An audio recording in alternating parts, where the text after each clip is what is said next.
Doctor Yunus যখন বলেন না আমরা সবাই নিজের নিজের ক্ষেত্রে সাকসেসফুল, কিন্তু এখন যে ক্ষেত্রে আসছেন সেখানে নভিস। পলিটিক্স তো কিছুই বুঝতে পারেন না।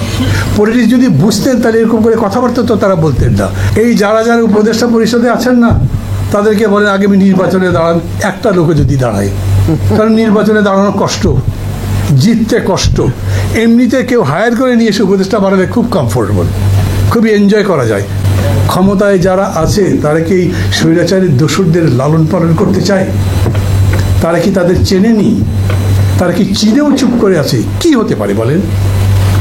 আমি একটা কেস একজন আমার কাছে নিয়ে আসলো, একটা মামলা দিয়েছিল দুদক সেই মামলা প্রত্যাহার করবার জন্য আবার চিঠি দিয়েছে যে বিচারকের কাছে এটা আছে, উনি মামলা প্রত্যাহার করবেন না। মানে আমি তো আইন তো অত জানি না। আমি বললাম যে মামলা করেছে সেই যদি প্রত্যাহার করতে পারতে উনি করবে না কেন? বলে না করবে না। তো আমি তখন আমি ল জানি না, তো আমি এটাকে একজন সংশ্লিষ্ট কর্তা ব্যক্তির সাথে কথা বললাম।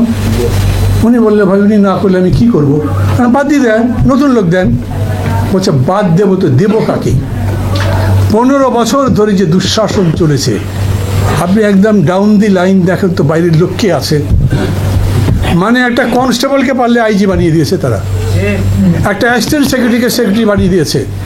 এত বড় দুর্নীতি অনাচার পৃথিবীর কথা হয়েছে কিনা সন্দেহ আছে। তো আপনি যে খুঁজবেন, খুঁজে সেখানে একটা লোক চলে গেলে তার জায়গায় আরেকজনকে দেবে, সেই লোকই হয়তো পাচ্ছেন না। আর সেই রকম পরিস্থিতি দাঁড়িয়ে খুব হার্ড হিট করা, আমি মনে করি যে একটু ভাবতে হবে।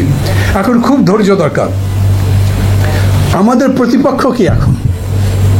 ধরেন 2 বছর বা 3 বছর পরে যদি নির্বাচন হয়, সেই নির্বাচনে মূল দলকে তার সাথে প্রতিদ্বন্দ্বিতা করবে কে?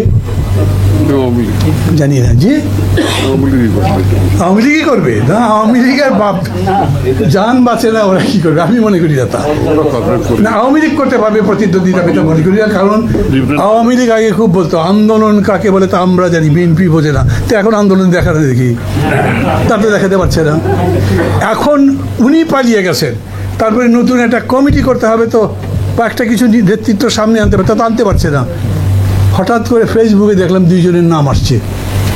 তার মধ্যে একজন আবার বলেছিলেন আমি জন্মেছি আওয়ামী লীগ হয়ে, আমি জীবিত আছি আওয়ামী লীগ হয়ে, মরবো আওয়ামী লীগ হয়ে। যখন তার নাম ফেসবুকে আসলো যে ওরা কি সেক্রেটারি বানানো হবে, তিনি বললেন ওই পচা গলা জায়গায় আমি আর যাবো না। ওই রকম করবে না কেউ, তারা প্রতিদ্বন্দ্বী নয়। এটাই আমি ভাবি। ওই যে একজন কি বলে কমিশনের প্রধান, উনি কি বুঝে বললেন নতুন দল করতে হবে? মানে উনি কি বিএনপির পাল্টা প্রতিদ্বন্দ্বী পাচ্ছেন না বলে একটা দল করবেন নতুন? আপনারা যদি পাল্টা দলই করেন তাহলে ইউ বিকাম এ পার্টি। সমস্ত জাতি তাদেরকে সমর্থন করছে, সবগুলো party in spite of all the criticism সমর্থন করছে। কেন? বিকজ আমরা মনে করি দেশটা গড়ে তুলতে হবে, এবং আমরা মনে করি যারা আছে তাদের ভেতরে যদি মুনমুনি থাকেও তাও ক্ষমতায় যেতে পারবে না। কারণ যে কমিটমেন্ট সমগ্র জাতির কাছে করা আছে, তারা ওই রকম কোনো কাজই করতে পারবে না যাতে তারা সমালোচনার মধ্যে পড়ে। অন্যদের দিয়ে বলাচ্ছে, মাঝে মাঝে ছাত্ররা যে বলছে আর একটা পার্টি করবে, পার্টি করা ভাই অত সোজা জিনিসটা মনে হয়।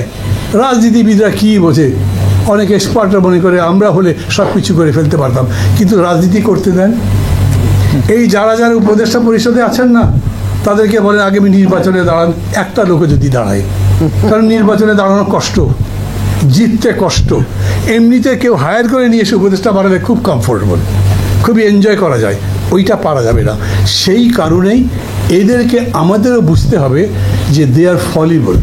সবচেয়ে বড় কথা, ডক্টর ইউনূস যখন বলেন না আমরা সবাই নিজের নিজের ক্ষেত্রে সাকসেসফুল, কিন্তু এখন যে ক্ষেত্রে আসছেন সেখানে নভিস। পলিটিক্স তো কিছুই বুঝতে পারেন না। পলিটিক্স যদি বুঝতেন তাহলে এরকম করে কথাবার্তা তো তারা বলতেন না।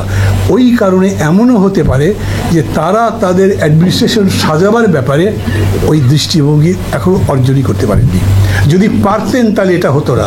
এতে আমাদের কষ্ট হয়তো বাড়ছে, কিন্তু আমরা যদি অধৈর্য হয়ে যাই তাহলে শেষে লাভ হবে কার?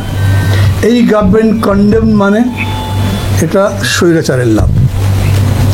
এই গভর্নমেন্ট ফেল করলে মানে পুরো দেশ ফেল করলো।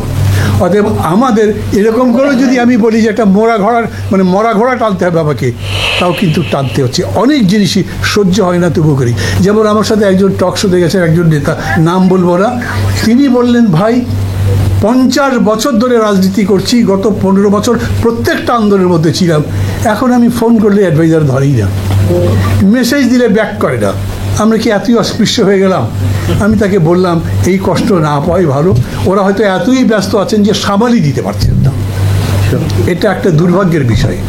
এইটা বুঝেই আমি বলছি, ধরেন এই যে কনস্টিটিউশন প্রস্তাব বা যা যা দিয়েছেন, এই ডিসকোর্সটা লাগবে। ওনাদের এই অ্যাপ্রোচটা আমার কাছে ভালো মনে হয়। ওনারা কমিশন করেছেন, যদি কমিশনের মধ্যে আমি মনে করি ডিসেন্ট্রালাইজেশন বিষয়টা থাকা দরকার ছিল, লোকাল গভর্নমেন্ট থাকা দরকার ছিল, আরও কিছু কিছু কমিশন হয়তো করা লাগবে পরে। কিন্তু এই কমিশন তাদের রিপোর্ট 3 মাস নিলে 3 মাস ঠিক, তারপরে তো জনগণের মধ্যে আসবে। এই প্রথম বোধহয় বিশ্বের ইতিহাসে প্রথম বাংলাদেশে জনগণের মধ্যে সংবিধান নিয়ে বিতর্ক হবে। নাহলে সংবিধান নিয়ে জনসভায় বক্তৃতা করলে মানুষ আপনার কথা শুনবে, গরম গরম কথা বলবে তো হাততালি দেবে। আর সংবিধানের ধারা যদি বলতে যান হয়তো টিমও বাড়তে পারে, এরকম হয়েছে। থিওরিটিক্যাল বক্তৃতা মানুষ শুনতে চায় না, কারণ সবাই তাত্ত্বিক হয় না, হবেও না, সবার মধ্যে তত্ত্ব ঢোকাবার চেষ্টা করার দরকার নেই। কিন্তু this is the first time যে আপনি একটা রীতিমতো তাত্ত্বিক, নৈতিক, দার্শনিক এবং সাংবিধানিক বিতর্কের মধ্যে সমগ্র জাতিকে জড়িয়ে ফেলছেন। এখান থেকে বেরিয়ে আসতে হবে। তো তার জন্য নেতৃত্বের সেই স্যাগাসিটি থাকতে হবে, তার সেই বিচক্ষণতা থাকতে হবে, ধৈর্য থাকতে হবে। এবং আমি মনে করি সেরকম করে যদি করেন তাহলে এই উদ্যোগ, এটা তো আমি শুরু মনে করি, নিশ্চয়ই এটা শেষ নয়, এটা আরও চলতে থাকবে। এবং শুধু এই বিষয় নিয়ে নয়, সমস্ত বিষয় নিয়ে যতগুলো এজেন্ডা আছে সবগুলো বিষয় নিয়েই কিন্তু আমাদের কথা বলতে হবে এবং শেষ পর্যন্ত একটা ঐক্যমত্য করতে হবে। ঐক্যমত্য কি হবে? না, হবে না। ইনশাল্লাহ বললে হবে কি? আমি ইসলামিক কনস্টিটিউশন চাই, আপনি সেকুলার কনস্টিটিউশন চান, এটা মিলবে কীভাবে? এইরকম নর্থ পোল সাউথ পোল তো আছেই। সেই জায়গাতেও এখন যারা ড্রাইভিং সিটে আছেন তাদের বিচক্ষণতা, তাদের বুদ্ধিমত্তা, তাদের সিদ্ধান্ত নেবার যোগ্যতা, ক্ষমতার উপরে দেশের ভবিষ্যৎ নির্ভর করবে।